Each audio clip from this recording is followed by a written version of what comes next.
Andy Peters is so buff now as well. It's like... Well, do you want to hear my Andy Peters trivia that I'm sure Etok probably knows as well? Oh, this is good. When he was doing children's TV presenting, he did like a thing on Toy Story at one point. I think it was Toy Story 2, in fact. He ended up getting a voice part in Toy Story 2. So there's a scene where there's like a baggage handler dealing with some like cases, and they're like, "Oh, baggage, blah blah blah blah," blah, and it's Andy Peters' voice. So there you go. Hello, you are listening to Off Radar, It's a Movie podcast. I'm James Smith, a professional film and video editor. I'm James Etok, a freelance writer and illustrator specialising in 1980s cartoons. And I'm Neil Brock, aka Nige, the man with two names, former film journalist and currently working in the games industry. Each week, one of us picks a movie that all three of us either haven't seen in many years or in some cases haven't seen at all. We each watch the chosen movie, return to the microphone and let you all know exactly what we thought of it. I'd never really had any interest in watching it and I was proved absolutely right. I think it's amazing. I really, really love this film. The film's still a pile of steaming dog shit. If you fancy joining in and suggesting a movie for us to watch, why not tweet us at Off Radar Podcast or email us on offradarpod@gmail.com. If you like what you hear, please subscribe, share, and by all means, leave a review. For now, strap in, turn the volume up, and let's go Off Radar. Did you record the Andy Peters stuff? I did on my end. Oh, okay. Well, I think we got some Andy Peters. We got some Andy Peters content. Hello. Welcome back to Off Radar. I'm James Smith, and as always, I have in my eyesight and your earsight, James Etok. Hello, that was the best, most protracted way of introducing someone.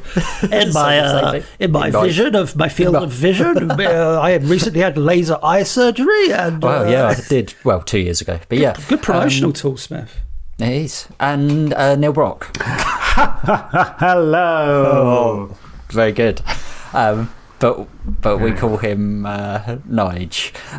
Yeah, and today we are doing a film called Joker, which came out in 2019. I think this was kind of, this and The King of Comedy was kind of half suggested by someone from your work, Nige. You might have to remind me of their name when we were recording an in-person record. Zachary White? Potentially, yeah. We had a little chat. And he said, do these two films. And we were like, okay, we'll put them on the list. And we were just about to record Dread for our in-person record, I think. Or maybe it was the one before that. Whatever that was. Who knows? Anyway, we're doing this film. Someone recommended it. I guess, yeah. Good starting point. Had we seen it before we did it for the podcast? Nige, you seen this one before? Yeah, I had. I think I saw it not too long after it came out. I would say probably... I can't remember when it came out in 2019, but it'd be like late 2019, early 2020, I imagine. So, yeah, like anyone else, I was quite intrigued by the idea of retelling the Joker story. Like, as I kind of mentioned in some of the previous pods, I'm not totally enamoured with like reinventing comic book characters. Like, I still prefer I say original, but obviously there's always going to be films before from generations before us. But like the original Spider-Man films, I was a big fan of. The Michael Keaton Batmans didn't really have as much time for the Patterson version of Batman and whoever has done all the various Spider-Man ones since, I'm not going to list out now. So yeah, I was intrigued, but I wasn't totally excited to see it originally, but I still checked it out quite soon after it came out. Interesting. Etok, you saw this around that time? Yeah, same as Nige. Even though this was like at the time when I was big into, I must go see every superhero movie that ever comes out, even though I was never been the biggest fan of DC movies, and especially what DCEU, DC Extended Universe, were doing at the time. Because when this came out, it was like, wait a minute, is this part of the DC movies? I don't quite understand what's going on. Right. And obviously they were making their own kind of like thing. That's something obviously we'll get into at some point. But yeah, I liked what I saw in the trailer, but I thought, I think to me the trailer, and I know no film should kind of aspire to this, but the trailer made it look like, I can watch this at home. I don't need to watch this at the cinema. Whereas, like, you know, certain other superhero movies, you're like, there's a big giant monster with laser eyes. I've got to see that at the cinema. Whereas this was more subdued. And I thought, I think I can watch this when it comes out. And I watched it much like Nige, shortly after it came out on, I think it was like Amazon or something like that, or one of the streaming platforms. Yeah, nice. Yeah, I mean, I was probably similar to you guys. I think again, like Nige, like there's plenty of these kind of films that have come out over the last few years that I've kind of definitely lost interest with, as many people have. But yeah, I honestly didn't really know much about this on the first watch. So I was very intrigued to see it, and to see obviously Joaquin Phoenix playing this role that we've come to know so well with other versions, which we'll obviously get into. But I was also looking forward to going and watching it for a second time, because I don't think I've seen it since then, and obviously with the new one coming out. And yeah, directed by Todd Phillips and written by Todd Phillips and Scott Silver. If you haven't heard of him, it's quite interesting. He's actually come from a comedy background. It's mad. So it's absolutely mad. Yeah. Like, I had no idea that this was the same director as like Road Trip and Old School and stuff like that. Yeah, Todd Phillips. Really? Starsky and Hutch, Hangover films. He was one of the writers. He wrote the story for Borat as well, and it's like, really? I did not. Did the Hangover movies? Not just what? Just like what? And then all of a sudden, talk about a shift. Kind of went into War Dogs, which was kind of a bit more sort of actiony, less just playing it for laughs. So that was Jonah Hill and thingy, wasn't it? I saw that. Jonah Hill and Miles Teller, and it was kind of the film I think that really blew up Amadeus as well, as being like, oh my God, Amadeus, who is this amazing person kind of thing. But so that was kind of his turn. Then all of a sudden they're giving Joker to do, which seems quite a, I don't know, quite a change in path, but obviously he paid his dues. Yeah. Well, definitely, because he's come back for the second one as well with Scott Silver, who, they both co-wrote it. So yeah, quite amazing, like you say, that he's come from that background, but yeah, on such a very, very different genre. And yeah, starring, as I said, Joaquin Phoenix, who I don't think we've spoke about on the podcast yet, actually, at all. I don't think we have. Gladiator. We didn't do Her. We haven't done Her. Did we not? No, okay. No, maybe not. But anyway, Joaquin Phoenix, and then Zazie Beetz, Frances Conroy, who's the kind of mother, and obviously Bobby De Niro pops up. Bobby De Niro. Ooh. Is that a chant? No, it's from Adam and Joe. It's very worth going back and visiting that. So yeah, I was thinking about the TV show or the podcast. That was a TV show. Yeah, there's a brilliant sketch where they just basically sing Bobby De Niro, and it's a very good song. Maybe you can cut it into this bit so everyone doesn't go completely mad. So yes. Yeah. What's his name? His name is Bobby. Bobby De Niro. He's a lovely person and a very good actor. That's weird. I was actually thinking of Adam and Joe earlier today. I was thinking, what happened to their careers that they didn't become the double act like Ant and Dec did? Do you know what I mean? And that sounds weird. I know this is completely not. Well, Joe Cornish obviously went into directing. Tap the Block. Buxton. And Tap the Block, and he's done some other stuff, and then obviously Adam Buxton's done more of his own kind of comedic stuff, like his podcast is huge. He pops up on it? stuff from time to time. But odd that they didn't carry on working together. But obviously Louis Theroux was thrown in with them too as well, wasn't he? That classic bit of home video footage, isn't it? School friends. So funny to see that.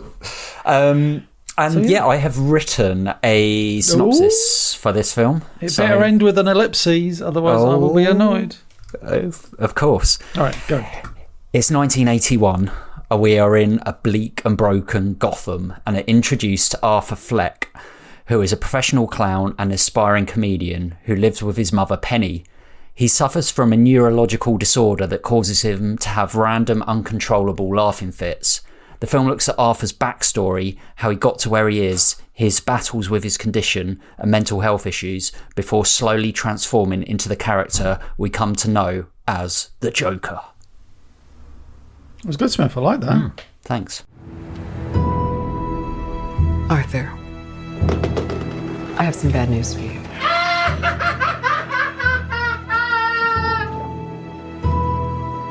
This is the last time we'll be meeting. You don't listen, do you? You just ask the same questions every week. How's your job? Are you having any negative thoughts? All I have are negative thoughts. And finally, in a world where everyone thinks they could do my job, check out this guy. When I was a little boy and told people I was going to be a comedian, everyone laughed at me. Well, no one's laughing now. You can say that again, pal.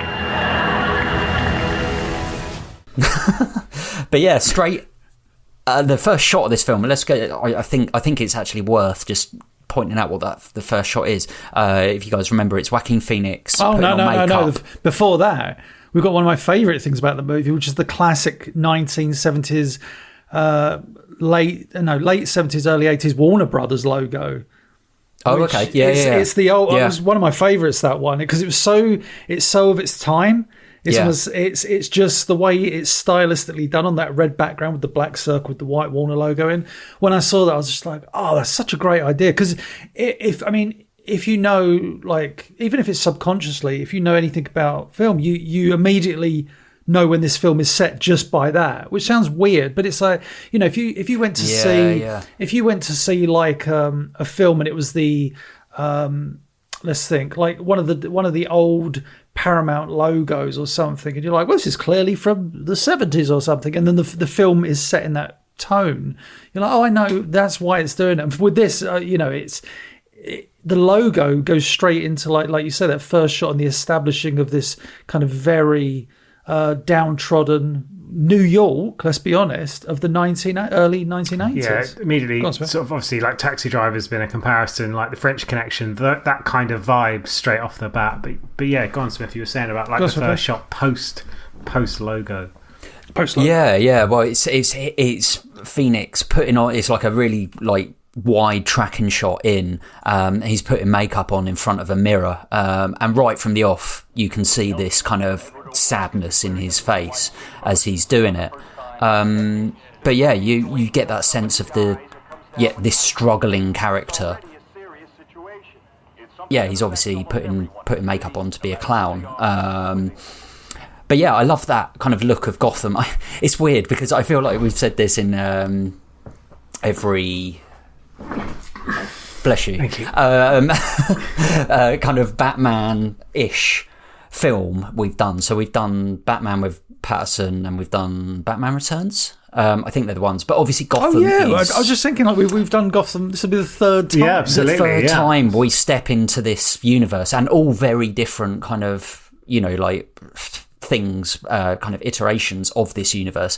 But yeah, Gotham is the one thing that hasn't really changed in the three or four versions that we've seen. Like, it depends what you mean by change. Like the aesthetic definitely changed. The feel never changes. They always keep that the feel. It's always rough, like, and poverty. You look at Tim Burton's Gotham, and then you look at this Gotham. It's like they're completely different worlds. Whereas the one in the Patterson movie, if I remember rightly, is a bit of a mix between this reality and the Tim Burton-esque one. It was almost like, so we've seen like three Gothams, all with very different takes, but like you say, that kind of downtrodden, like dark, there's like a foreboding about it. That's the best word I can put.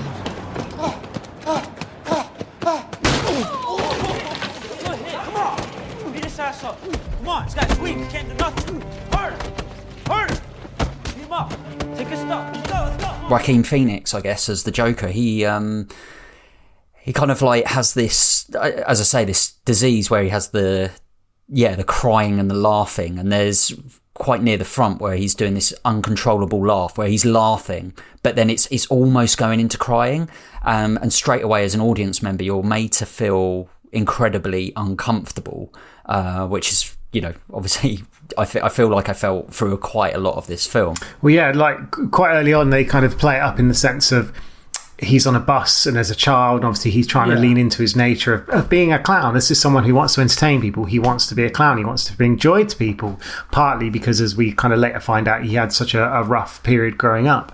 And so he's trying to entertain this child, but on the bus, his mother immediately turns around and is a bit like, who's this kind of weirdo? And confronts him in such a way that it's very awkward. And then obviously the Joker starts bursting out laughing, to which she obviously doesn't take kindly. He has to hand her like a laminated card that basically explains the fact he's got this condition. And that's like a really sort of, I don't know, I wouldn't go as far as saying subtle, but it's a very clear way of introducing basically what is going on with this character without literally having someone on the screen being like, he has got a condition. It allows the kind of watcher to sort of be invited into that. And it is a legitimate real life condition. It's not just something they've made up for the basis of let's just do something that kind of explains his backstory. It's something based in that reality. And it was something the actor, like Joaquin Phoenix, or however you pronounce his name, said it was like one of the toughest bits that he had, was trying to perfect this laughter. Because obviously we've watched, you've kind of got like, what is it, Jack Nicholson's version, you got Mark Hamill's version from the cartoons. I can't remember the name of the actor who played it in the Adam West versions back in like the 60s. Cesar Romero, thank you. Yeah, like everyone has their own take, but this, and then obviously Heath Ledger as well. Heath Ledger, of course, yeah. Oh, yeah, you're missing one.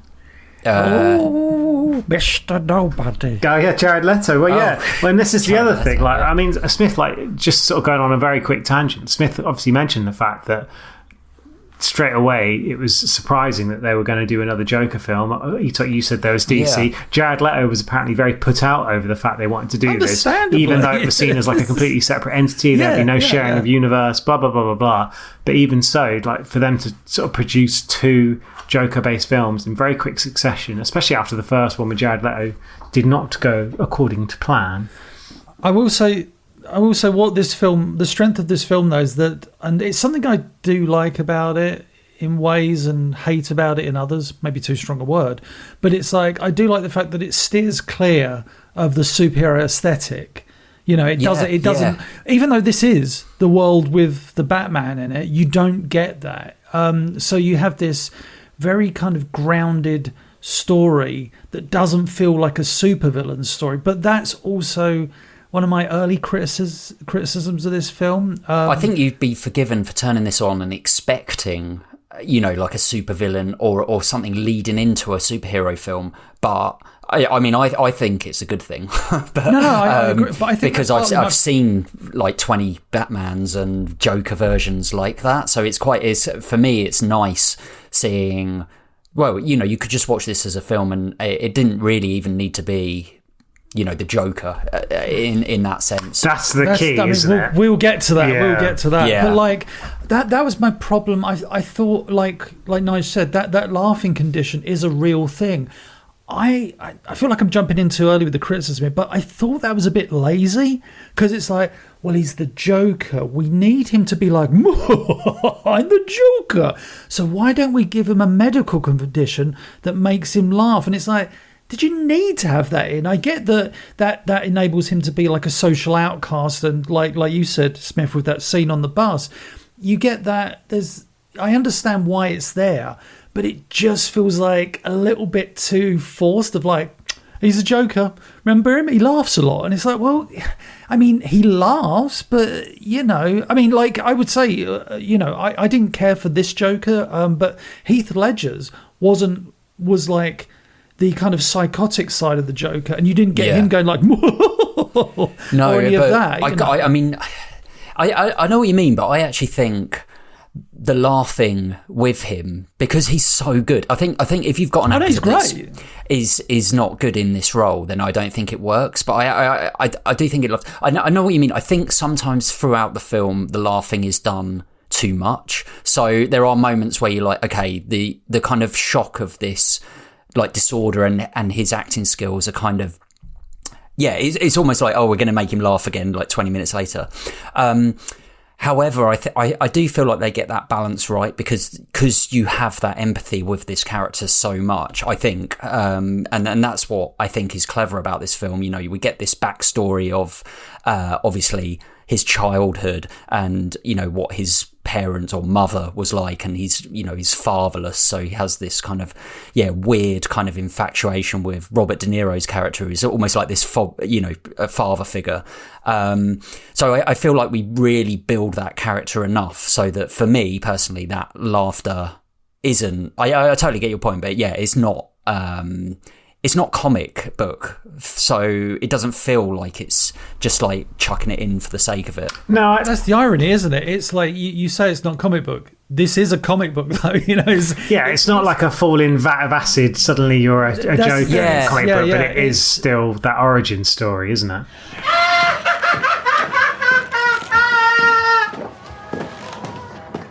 His kind of visions where he sees himself on the talk show, the Murray Franklin talk show.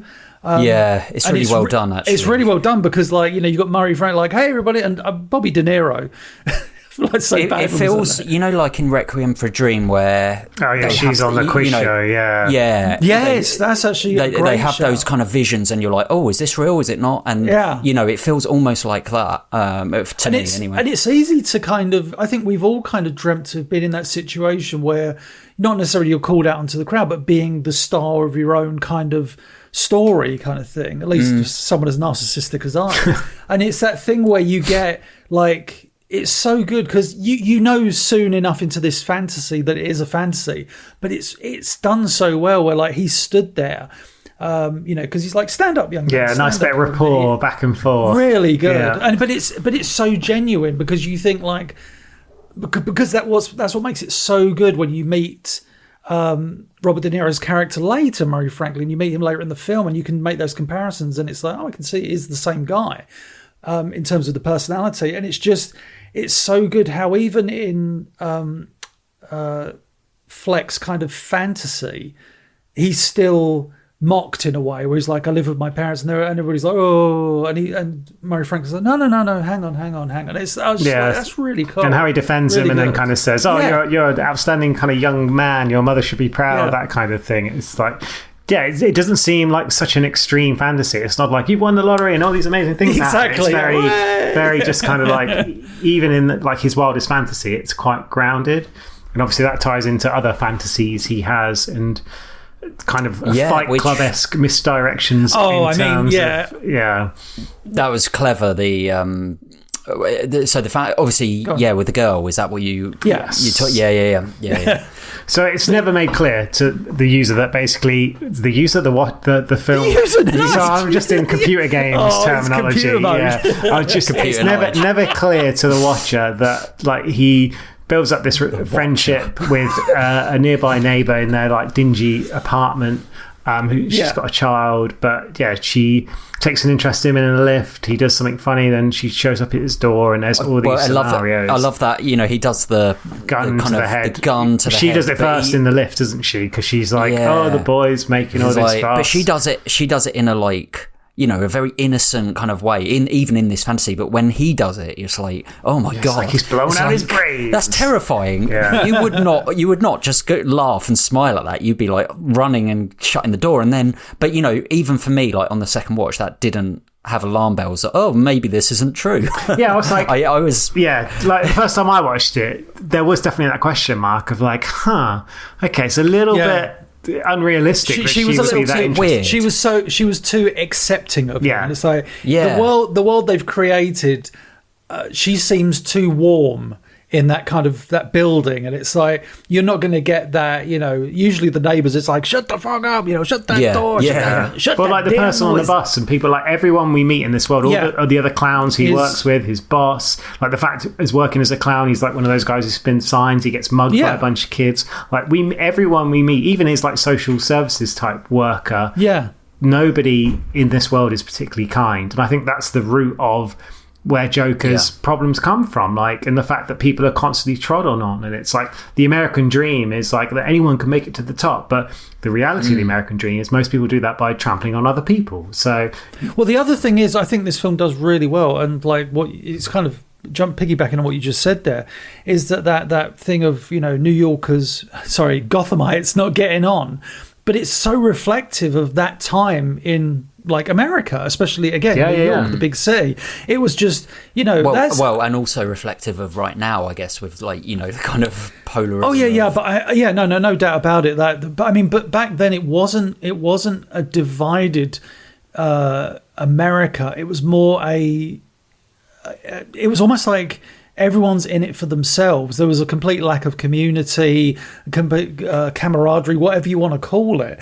And it's what this film captures so perfectly, even though it's supposed to be Gotham. I just kept seeing it as New York. Yeah, me too. Obviously, we kind of, this kind of leads into, they have like the taxis and, it feels like I was going to say I think if you didn't know it was Gotham, you could be forgiven for thinking, oh, this is just set in New York. Which I genuinely kept saying, I think Gotham is New York, and then a version of New York, isn't it? Really, of course, yeah. I mean, they all are. Like Metropolis is New York in the 1950s. That was always the aesthetic, that Art Deco design. It was always supposed to. The comic books, the only kind of comic book universe that acknowledged the heroes and villains were fighting in New York was Marvel. Marvel was always like, hey, it's New York, whereas. The problem, that's what, I don't know if you know too much about the DC comic books history, but you had New York doubled up as Metropolis, Gotham, the city where the Flash was, the city where the Green Arrow lived. And so they had all these kind of similar looking cities, but technically they were all on the planet Earth in different locations. So it was really weird for them to try and make sense of it.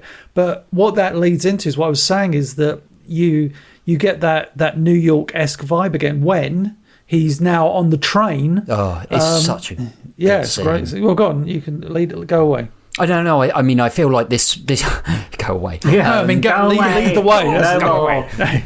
No, lead the way. I mean, like there's not.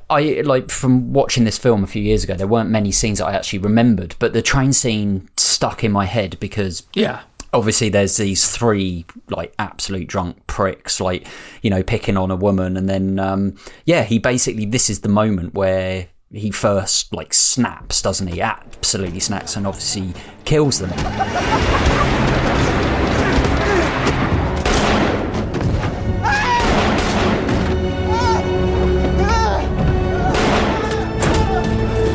The interesting thing about this scene is, as the audience, you're kind of like rooting for him here, even though he's like doing something sort of wrong. You want him to run away and get away. You don't want him to be caught by the police. You don't want him to be caught by those guys. So you want him. It's like that kind of Walter White type anti-hero type thing about this character. And I guess you get that in other films, but in this film, obviously he is the center of this film, and that's really clever that it makes you feel like that. So and obviously, some of the people around him much later in the film, he becomes like a martyr almost. It's the vigilante thing, isn't it? Like and they make these yuppies on the train that all work for like Thomas Wayne's company, like so detestable. They're drunk, they're being leery with a woman. You immediately sort of turn against them.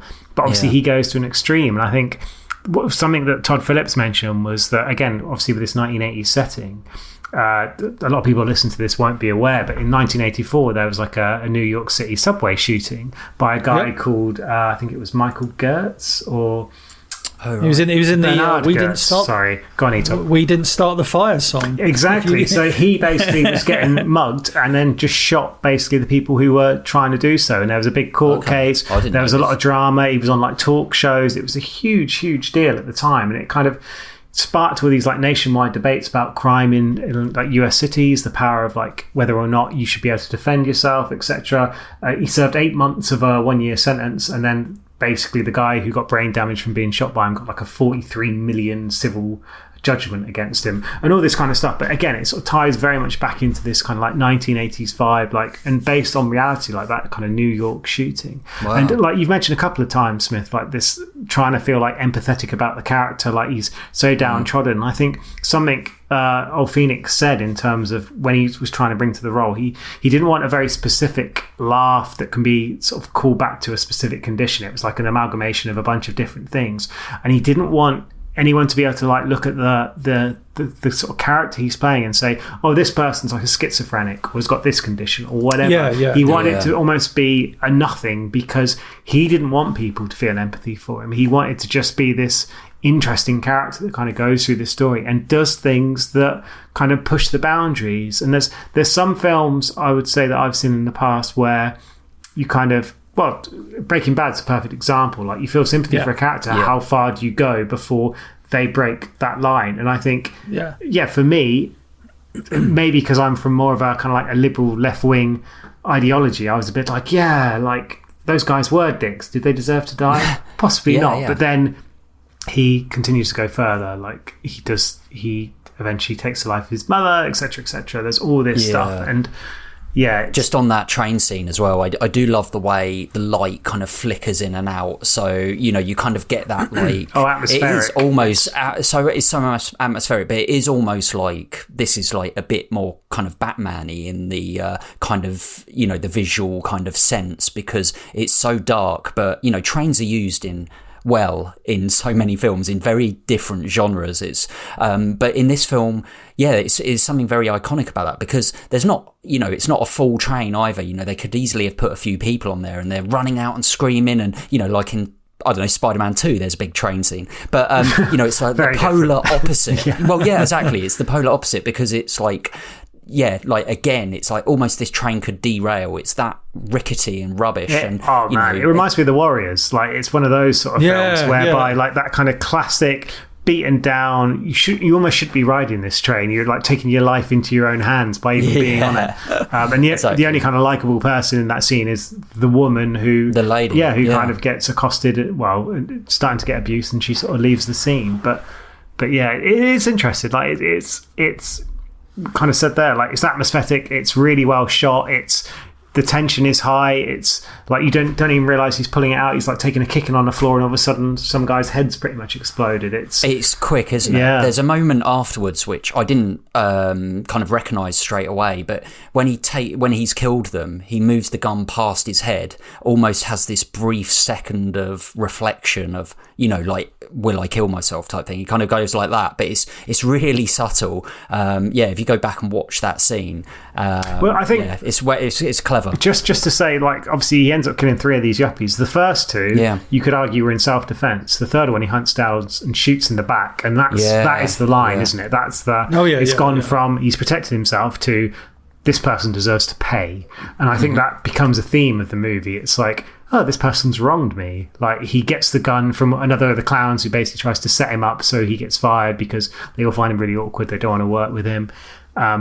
He finds out that his mother has obviously put him into this awful situation where she had an abusive partner who locked into a radiator and starved him and all these horrible things, which is very evident in his character, in terms of, like, I mean, to speak about the actor, for God's sake, he lost how much weight to do this role? He's like skinny as a rake. It's terrifying.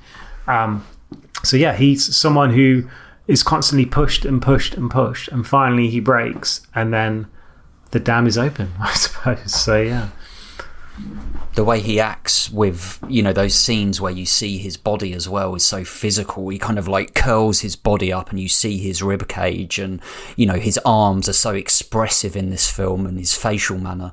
I mean, it's even if you don't like the film, like, Joaquin Phoenix is he's obviously done this sort of thing before, but he's really pushed himself to like basically create a new version of this character that is almost independent of Batman in so many ways. Well, and it's funny as well, because he's kind of the sort of actor you would never expect to be in a comic book film. And I think there was a Batman that Darren Aronofsky was going to do, called like the Year One movie. He was considered to be cast as like Night Owl in a cancelled Watchmen movie that they were going to do in the early noughties, before they obviously did another one.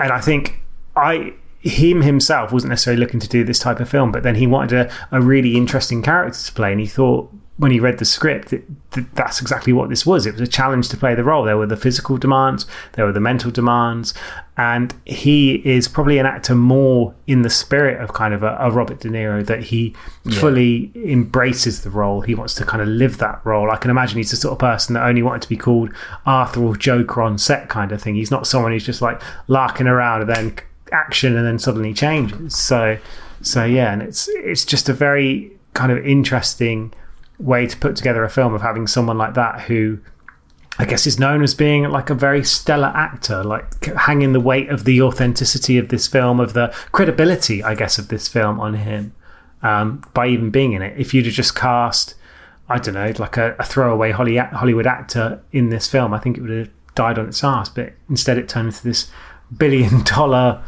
film that's got Lady Gaga in the sequel, which seems even crazier when you kind of say it out loud. So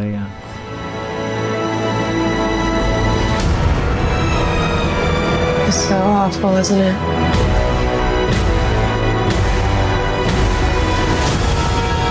For my whole life, I didn't know if I even really existed.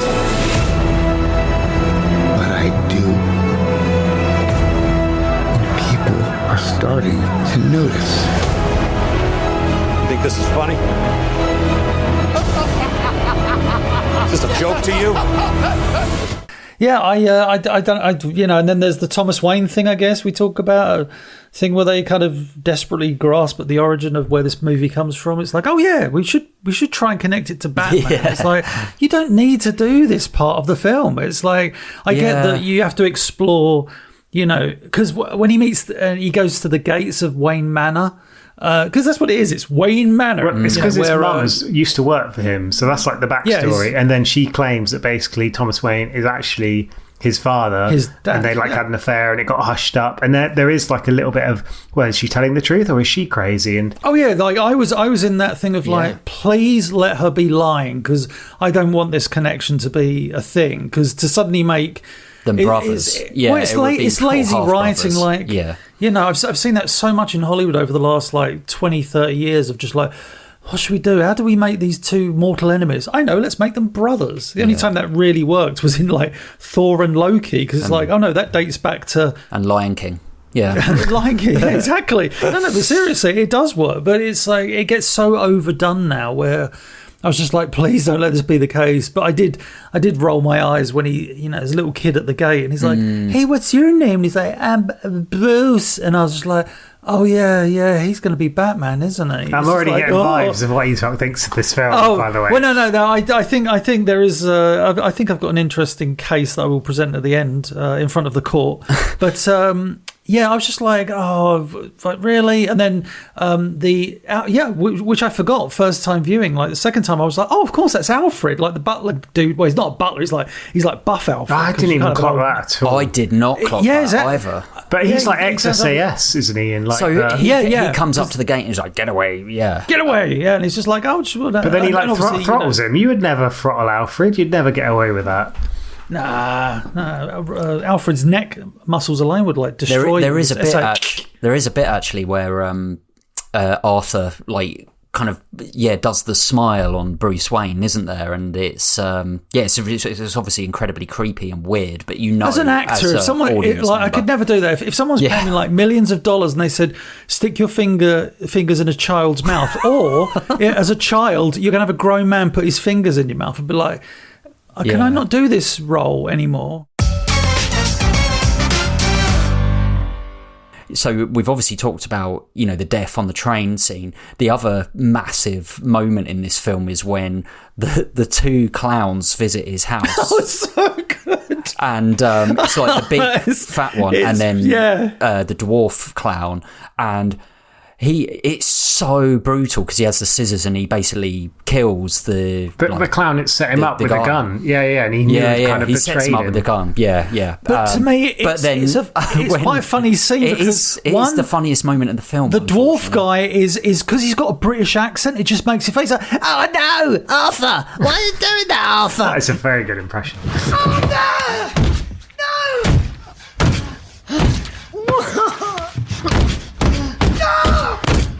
It is though, but it is.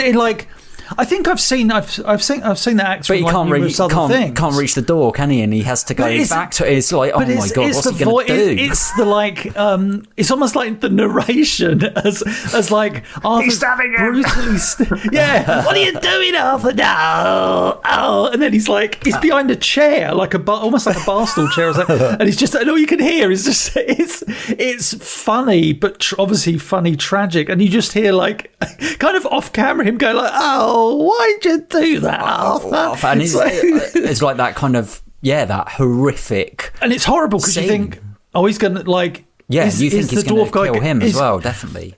Hey, Arthur. Arthur, can you get a look?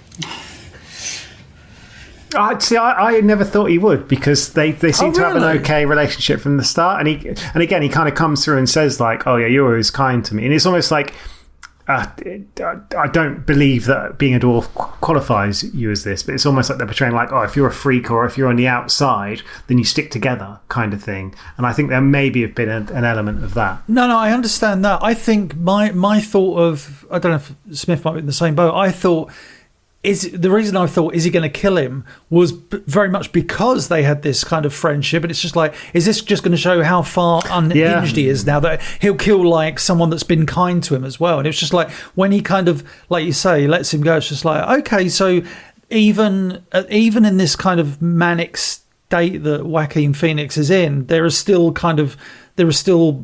morality. There is rules. Which surprised me. And, yeah. But it was important that he had that. No. Oh, wow. Well, there's an interesting point around this. Like we briefly touched upon sort of the love interest, I suppose you would call it. And sort of the actress whose neighbour, played by Zazie Beetz. Who is clearly very attractive. So again, it's kind of one of these things like, they should be interested. And she's a good actress as well. She's really good. She does really well in this. Yeah, she's in Atlanta as well with Donald Glover. She's really, really good in that. But yeah, as I mentioned, it's kind of like this Fight Club thing of like, is she actually there or is he imagining it? Which you kind of eventually find out that she wasn't actually there. And he kind of, towards the end of the film, because he's kind of built up this relationship in his head and he doesn't know that she hasn't been there. He thinks she has. Sneaks into her room and she's like watching TV, and she comes in and she's kind of like, oh my God, who are you? Kind of, what are you doing here? She has a vague idea of who he is, but she doesn't know him to the point where he was. She's like, you shouldn't be here. Exactly, because he was, when they're at the hospital, when his mother goes to hospital, she's with him. They go on a date. She goes to a comedy club when he absolutely dies doing a really terrible sort of comedy performance, which kind of gets him on De Niro's character's radar.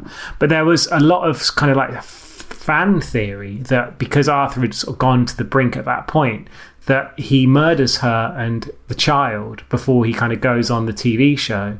But the director Todd Phillips kind of came out and said, no, that wasn't the intention at all. Like Arthur isn't that far gone. And like you said, there's this kind of like, he still has this sense of morality, although it's completely twisted morality. Yeah, exactly. It's like, and I think again, it's kind of a way. I said earlier that like they're trying to not make the character too like you feel too much empathy for this character, but there clearly are moments where you can't help it. And I think one of the key ones is the interview with De Niro later on, which I would say less of you being, showing empathy towards him. He's more it's empathy to his situation, you feel. Well, no, I don't, but because I think they're presenting him as an anti-hero. I think that's the best way to put it. Yeah. The thing is, like, just one thing on that as well, like when he lets himself to the apartment, he tells her, I've had a bad day, which is a reference to the sort of the well-known kind of like Joker comic book, The Killing Joke, in which Joker's theory is that everyone is just one bad day from madness. Obviously that very much leans into that kind of, they're in like a really terrible like recession in the 80s, like everyone's miserable, like look at modern life kind of thing, where the narrative is always to spin the negativity. Like that empathy comes from this point of like, well, maybe I'm only one step away from kind of losing my shit and becoming this person and taking things into my own hand. And maybe that's where that kind of empathy comes from a little bit. But yeah, who knows? The other moment of Joaquin Phoenix, I think it's one of the most beautifully kind of choreographed and lit and looked scenes is the dance in the red suit and the Joker face. So he is now become the Joker, but it's actually iconic, like this scene dancing down the stairs. Oh yes, people visit that staircase these days. They I'm sure they pilgrimages to. I'm sure they do, but I think it's brilliantly done because he. Again, like it's all about Joaquin Phoenix, really. But yeah, it's well lit and it's it's like this low angle of him dancing down the stairs. But there's a reason it became like the movie poster. It's like, as I've said before, it's a scene that transcends the film itself. Definitely, like you could show that picture to anyone without any title, any context. People would be like, oh, that's that Joker film, or oh, that's the clown movie, or whatever. So yeah, it is like you say, beautifully lit, but really beautifully shot. And I love that it almost has like a bit of a comedic thing at the end as well, because the two cops are like, "Hey," and he just runs off. Yeah, it's sort of like he does he just scarpers. So it goes from this kind of very kind of, like you say, almost like poetry in motion kind of thing to he's just scarpering because now he's wanted, and obviously now he's on the run, but he's also running towards the talk show which he's about to be on, because as we've said that he was his video goes viral, which can I, one of those before we go into this, can I just talk about the dancing scene just quickly on the staircase? Yeah, and sure, one other like hugely, I think, prominent and like memorable element of it is the song, the soundtrack, like the fact it's Rock and Roll Part 2 by Gary Glitter, the fact it was a song that basically has almost been like outlawed in popular culture, but like you think about that song and it's like it's in Happy Gilmore, it's in like Reality Bites, it's in Boyhood. I would say it's a bigger song in America than it is in England because it's such a sports event. Any Given Sunday, like The Replacements, Friday Night Lights on TV, it was in all these shows, and like it was even supposed to be in the Spice Girls movie, and Gary Glitter was supposed to join the Spice Girls in singing it. Like this is how iconic this movie is, and it's a great tune, but it's obviously it's shrouded in all this controversy over the fact that Gary Glitter is a convicted paedophile, like the artist, the separation, that kind of thing. And it's just, there was a lot of controversy when this film came out that they included it as the choice song. they made a choice to put that in 2019. I mean it is, I didn't even think about it, but like not to go into a whole kind of thing here, like tangent, but like dare I, I don't want to say, but dare I say, well, we can never have music from Michael Jackson on the radio. You know what I mean? It's that kind of thing. Or R. Kelly, for the example, art and the artist. I think we've discussed it in a previous We've talked this before. You kind of... I think there are certain situations, like, bear in mind, if we truly believe that you couldn't separate them, we could never review Seven or The Usual Suspects because of Kevin Spacey. We couldn't do films that are produced by Harvey Weinstein. We'd be like, oh, right, we can't do anything. So you have to draw a line. I think there are circumstances where you cannot. In this case, you think that maybe they've done it to do it not just for the song, but because of the reason. I don't know. But I mean, it just works really well. Whichever to actually cause some controversy, to make it a big PR thing. I don't know. I feel that this film, I just feel that those involved in this film are above doing that kind of stunt. Like, if this was, don't get me wrong, if this was like a DC extended universe movie, kind of a Jared Leto thing, then I think it would be done as a stunt. But this film feels like they're using that track because, as Nige said, it's so, like, this song is used so much in America. Like, I would guarantee that every weekend of a sporting event you will hear this somewhere. I guarantee, like, you certainly did. I don't know whether you still do, but it wouldn't surprise me at all. It wouldn't. I mean, I've heard it. Like, I've looked on, I watched the odd American football clip on YouTube, and they still use that track to this day. And it's just like, wow, like, whoever gets the royalties for that song, because it sure as hell ain't Gary Glitter, I'm sure. You'd be surprised. I think he seriously. Why would he have sold the rights to his back catalog? No, I agree.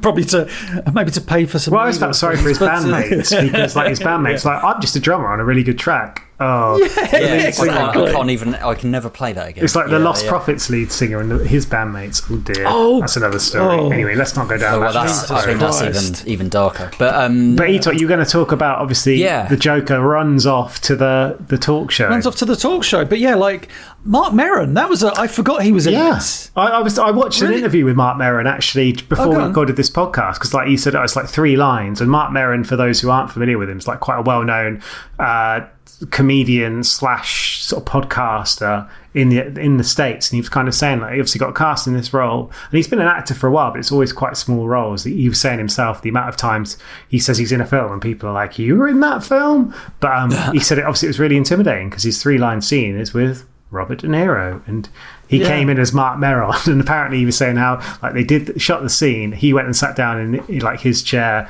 De Niro went and sat down in his chair, De Niro like looked at Todd Phillips, the director, and kind of gave him the old, just come over here, and the director went over to him, De Niro kind of whispered to him, director walked away from De Niro, came over to Mark and was a bit like, you've come into that scene a little bit hot. Do you want to come in? And Mark Maron was like, that's just how I am. But yeah, like, I'll tone it down. It's like, getting notes from De Niro. So it's quite interesting. But yeah, just a random, it's almost like a cameo, isn't it? Just like someone showing up like that.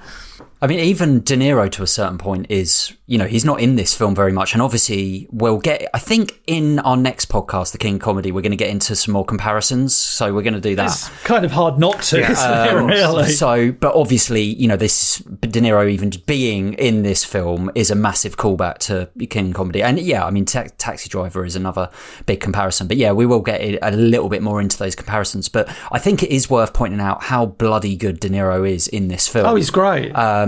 He's great because I think it would be so easy to play this role as like a dick, like arrogant, but he doesn't. He plays it like a genuine. He feels like he's got a, they've exploited Arthur Fleck for the video. He is like so bloody charming and good as this, talk show presenter. There is that moment where, like you say, he exploits him and he makes the joke. Yeah, exactly. And you're like, oh, that's not nice. But you can see, like, because obviously Joaquin Phoenix, like I said, looks up to him like a father figure. It's like the one person that and even as the audience, you kind of want him to go on this show and be good and them to get along. But the one person that he now absolutely despises because of what he's doing by, like basically showing him to be an idiot. And that's how he kind of portrays him on his show. And then obviously, he he goes on the show. You're serious, aren't you? You're telling us you killed those 3 young men on the subway? Mm-hmm. And why should we believe you? Got nothing left to lose. Nothing can hurt me anymore. My life is nothing but a comedy. Well, let me get this straight. You think that killing those guys is funny? I do. And I'm tired of pretending it's not. Comedy is subjective, Murray. Isn't that what they say? All of you, the system that knows so much, you decide what's right or wrong the same way that you decide what's funny or not. I think it kind of goes in part to show how little understanding there was back then, especially of mental health to a degree. It sounds very melodramatic what I'm saying, but in the sense of it's a bit of a tangent, but was it about maybe 10, 12 years ago, they've turned it into a Netflix documentary, of course, because everything becomes a Netflix documentary. This podcast is coming a Netflix documentary soon. Milkman delivered the milk the other day. It's going to become a Netflix documentary. I thought it was an advert. Do you remember that? An advert. There was this kind of semi-infamous. I never saw it at the time. I only found out about it like in the years subsequent to it. But there was this guy in America, and there'd been this accident, and the old camera crew were there, and his name was Kai, and he was like this kind of surfer dude. And what he'd done, the story he told, was that he was in the car with this guy, and this guy ran over this pedestrian. And so Kai reached into his backpack. This is the hero of the story. Pulled out a hatchet and started chopping this. Oh, wait a minute! I watched that. You told me about it. Yeah. Oh, I did. Sorry. So this is there is a thing called Kai the hatchet wielding hitchhiker. But the brilliant thing is what I think that story exposed was talk shows' willingness, especially in this modern day, which is sad, to exploit, not necessarily to exploit, but to piggyback off of this Kai guy. We don't know the full story. We know that he took a hatchet to a human being. He sounds like the kind of guy we want to have on our show. So they had him on Jimmy Kimmel. He apparently pissed in the car park. He was like really weird and rude. And it's like, oh yeah, because someone who hatcheted someone wouldn't be weird and rude. Well, it was like they were like we said earlier, the New York City shooter in '84. The fact they had him on talk shows afterwards. And it's that thing of like, and with this, it's a prime example of the ignorance and the abuse of power that the talk show. I said there's a better understanding of mental health. Of course there is. But obviously talk shows are still prone to going, like Jerry Springer, for God's sake. And Jerry Springer, or like even, do you remember the early versions of America's Got Talent, Britain's Got Talent? It was like just making people look stupid and just like, unless you're all the really embarrassing ones. But they were clearly people who had mental health issues, some of them. Really. And it was just like, oh, look at this guy. He doesn't clean his toes or his thing, so let's mock him. And it's like, this is weird. I remember feeling the really Susan uncomfortable Boyle about one. that. It's like everyone was ready to laugh at her. Oh, she can sing. Oh, look at that. The strange woman can sing. Let's all rejoice in that fact. I still love that. If you go on YouTube, you can find that old footage of Susan Boyle prior to that appearing on like the Michael Barrymore show, and Michael Barrymore like literally, and it's just like that was. I mean, I never found Michael Barrymore funny, but I used to quite like him. as she's on stage performing, him and he's lurching about in the background, I imagine. No. Probably laying on the floor drunk and laying on the floor, God. like going backwards, and then looks up her skirt. Oh my God, Barrymore. That's not a joke. And then he gets out and he's like, oh, and it's like fucking 90s, 80s, like. But that's the thing. Like, what I think this film does with the talk show scene, I know we've kind of traversed slightly away from the point, but you have that thing of, it's almost like you get what you ask for. If you invite someone on the show that's clearly, and obviously that they think initially, oh, he's just a bad comedian, but it's like, what do you think he's not going to do? You're just expecting to mock him and show him up, like, because in fairness to Robert De Niro's character Murray, it's usually the researchers or the directors of the show that go, right, we're going to have this guy on. He's like, okay, we'll have him on. We'll have him on. But they don't know the proper history or the backstory, so they have him on, and then guess what? He's got a gun. And he admits to, as we see on the talk show, it's a really beautifully shot scene as well, because we get it in camera. We get it as it was as the audience. You get this kind of like shot, almost like going into the lens to begin with. I think, and then so good. Yeah, it's really kind of cinematic. But then he obviously has this massive speech, doesn't he? And but Murray challenges him. Murray is used to being the power of the show. Like, he's untouchable. He's a big celebrity name. He can do whatever he wants. And it's really interesting that I was reading that a podcast maybe almost as good as this one, like In the Playlist podcast from 2001 had. Early 2021, I should say, had Tarantino and Edgar Wright, the director that we're all sort of big fans on, discuss the film and its social impact. And they mentioned how Tarantino specifically said they kind of manipulate that bit of the film in such a way, like through Murray's performance, the fact he is so harsh to him and so like inconsiderate regarding his mental health, and he still feels like he has the power dynamic in that situation, not knowing that there's a gun waiting for him, that it gets you to almost dislike that character. Absolutely. To the extent where when he gets murdered, you're like, well, he was asking for it. And it's it's very wow, how powerful like filmmaking it is, that to be able to turn your opinion on that character. So how about another joke, Murray? No, I think we've had enough of your jokes. What do you get? I don't think so. When you cross a mentally ill loner with a society that abandons him and treats him like trash. Call the police, I'll tell you what you get. Call the police. You get what you fucking deserve.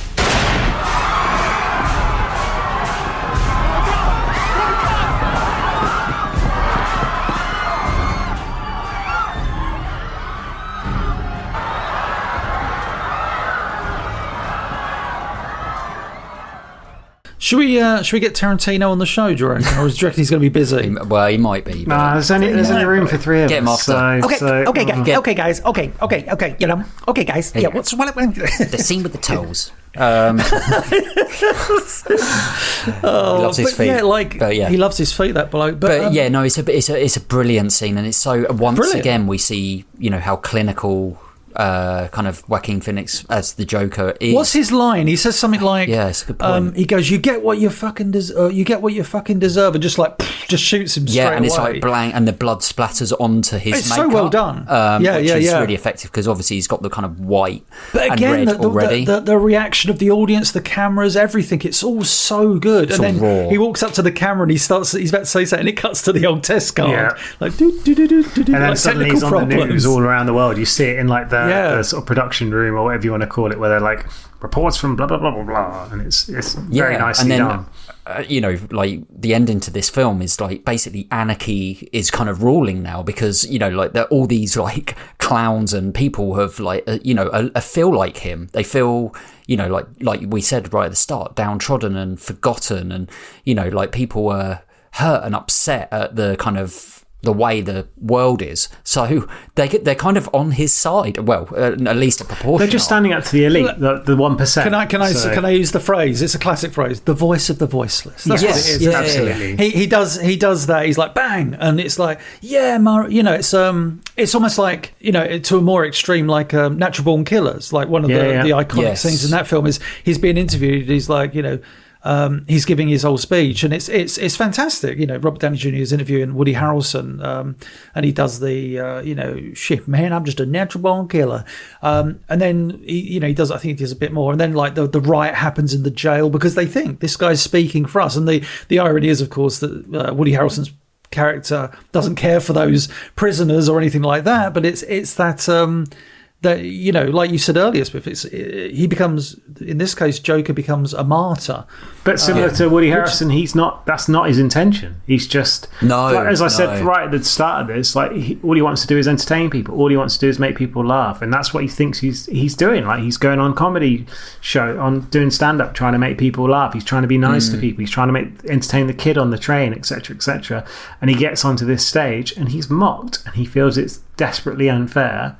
He's no longer on his meds because the money's been taken away from the social services. Like everything around him is closing up, and he becomes a desperate man. And he becomes this iconic figure for people to stand up to say, you know what, getting trodden on by other people isn't fair. Let's stand up. And hence why Thomas Wayne suddenly finds himself in a sticky situation during these riots as well. Yeah, I was going to say that was just like, I was like, oh, here we go again. Because it, honestly, you go back like over the last 30 years, we've seen the origin with the pearls falling to the ground, like Zack Snyder we've seen did it so many times, yeah. But it didn't. It's one of those things. It was like, I get why they did it. I totally understand why they did it.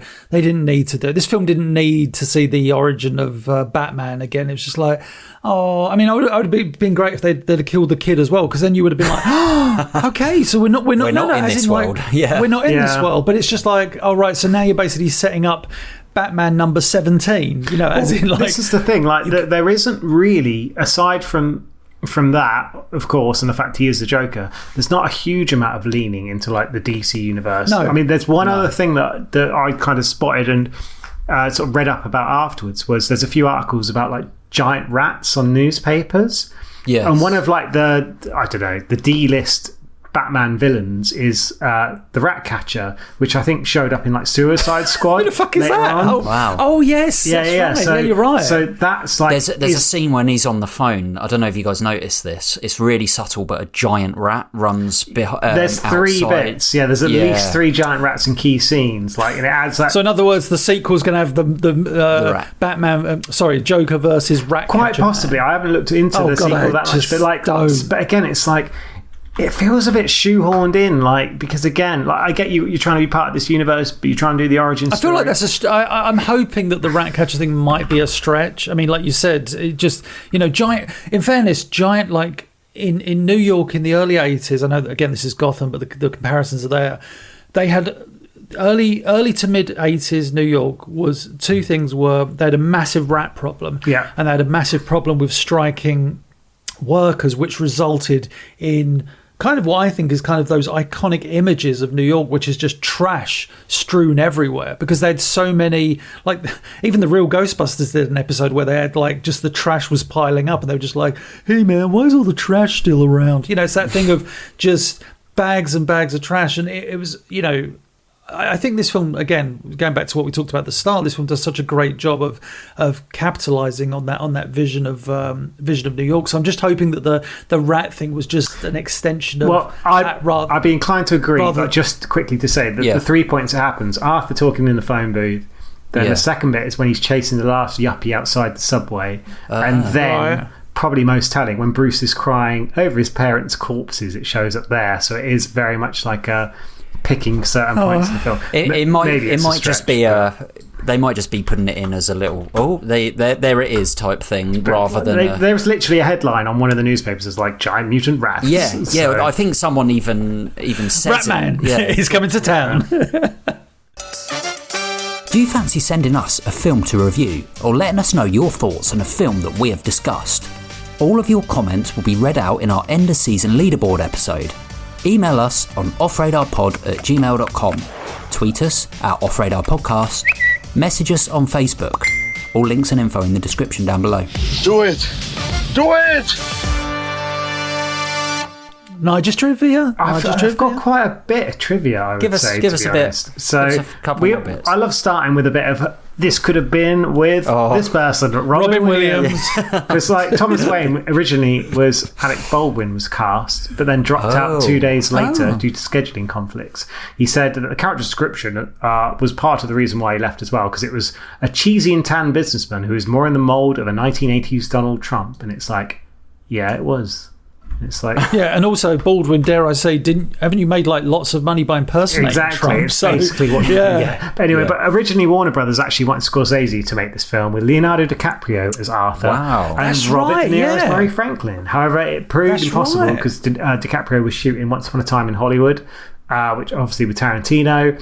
And Scorsese has also committed himself to shoot The Irishman with De Niro. And it was only that De Niro had actually finished his scene specifically for that film. He was then available to do this one as well. But obviously, it could have been an extraordinarily different film if it had been those. Frances McDormand was offered the role of the Joker's mother, and she turned it down. Oh, that'd have been good. But I mean, the actress who plays it is very good. Oh, she's great. She is good, yeah. But yeah, some other sort of trivia, I guess, relates to obviously the Batman idea of like there's Robert Pattinson's The Batman, and people have asked Todd Phillips, is there going to be a crossover between the two? And he said basically there's no chance of those two ever crossing on the big screen and him directing the film. It may happen, like it's DC. They may want to do a version, but it's something he has absolutely no interest in doing. So a couple of last bits of trivia regarding, I kind of said Phoenix was kind of cast in this role. He very much brought that kind of authenticity to it.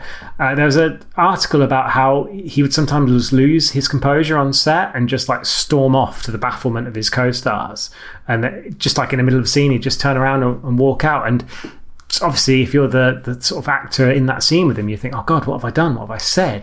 But he said it was always just him and that he just wasn't feeling it. And he would always just return after taking a breather. And like Phillips, the director, kind of said to him at one point, like, we'll take a walk, we'll come back and we'll just do it. But one person that he never walked out on was De Niro. And De Niro sort of told the Times that were interviewing him at the time that Phoenix was a consummate professional on set. Like, he was very intense, like as it should be. Like, let him be. There's nothing to sort of talk about personally on the side. Like, let's have a coffee. It was just like, let's be professionals. Let's do the stuff. But the one thing that like Phoenix really enjoyed doing was, again, during that sort of the iconic scene, I suppose, where he shoots De Niro's character. At one point, he's calling like Murray, and he said the look on De Niro's face when he was doing that, he honestly thought De Niro was going to leap out of his chair and just punch him in the face. But he really enjoyed doing it. It was like one of his most favourite bits. Is he going to like throw an ashtray at my head or something like that? And then the final bit of trivia is a bit of British trivia, because who doesn't love a bit of British trivia? There's a joke that kind of gets referenced. Like when I was a little boy, I told people I was going to be a comedian. Everyone laughed at me. Well, nobody's laughing now. That's kind of a joke that the Joker says. It was actually originally a Bob Monkhouse joke. Was it really? Bob Monkhouse is, for those who aren't sort of aware, he's a late British comedian. He was like a comedian, actor, music hall performer. And he had a joke that people used to laugh at me when I said I wanted to be a comedian. Well, they're not laughing now. But famously, Bob Monkhouse, he ended up doing like a lot of like game shows in the 80s and 90s. He was like your sort of quintessential comedian at that time. He was a comedian who had hundreds and hundreds of handwritten books of jokes. I was just about to bring this up. They're amazing. Which is very similar to obviously what Arthur has. He has his own very dark version of a joke book. So I wonder whether or not there was this sort of bizarrely Bob Monkhouse influence on the Joker. So, or if Bob Monkhouse was still with us, he had played the Joker in this movie. Oh God.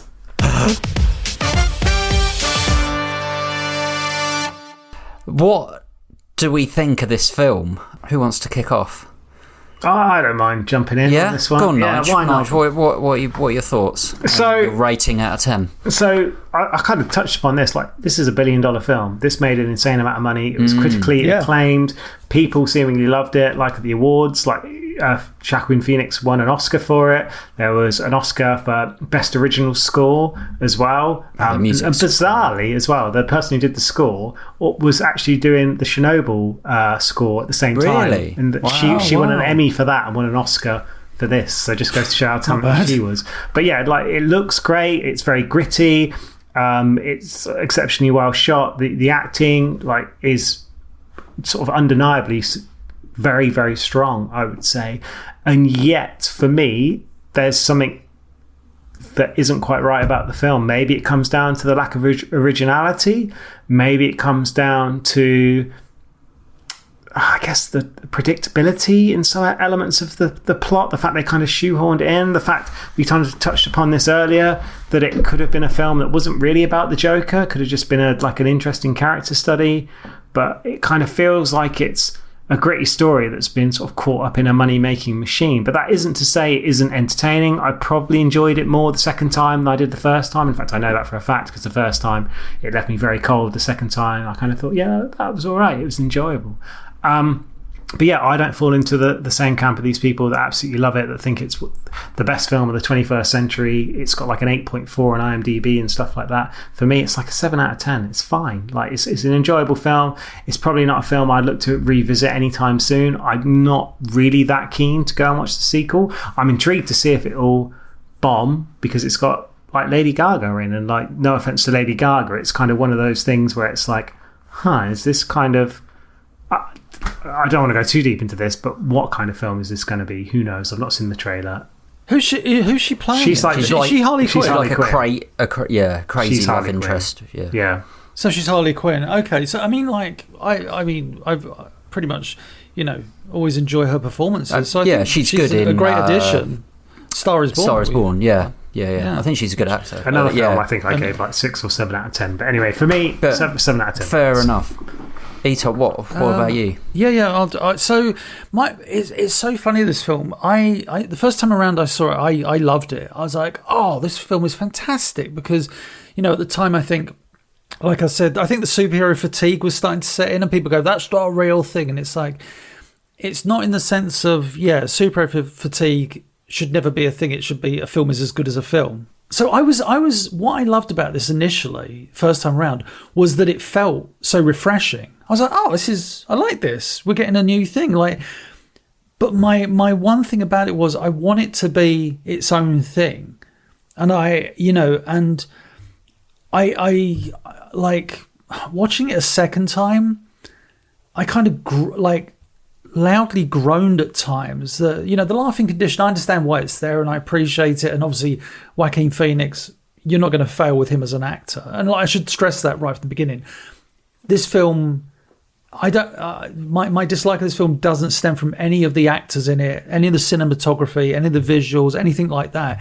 It's the story. It's like Nige said, it is kind of predictable. The like I say, I don't like the connections with Thomas Wayne. I think that subplot does not even need to be present when you look at the film as a whole. It's just like, why? I understand why they've put it in. You don't need it. You don't need the Thomas Wayne thing, because it's a throwaway at the end, just to lead up to, oh, there's Batman's origin at the end of the movie, which we all know is going to happen, but please don't do Batman. And I did groan out loud, like, with the Fight Club twist, because I mean, you get a Fight Club twist, but then this just felt like a copycat to the reveal. I mean, it was obvious to a point where it's just like, yeah, I think she's his vision. Like the bit when he just knocks on her door, doesn't he? Just starts passionately kissing her, and like they have sex. It's just like out of nowhere, and it's just like, I think that's the bit where I started to question. Yeah. But like I say, I think my biggest problem is, and maybe I shouldn't have a problem with it, but I can't escape it, is the fact that this is a really bloody good movie, albeit with a somewhat straightforward plot, but it doesn't need to be a fucking Joker movie.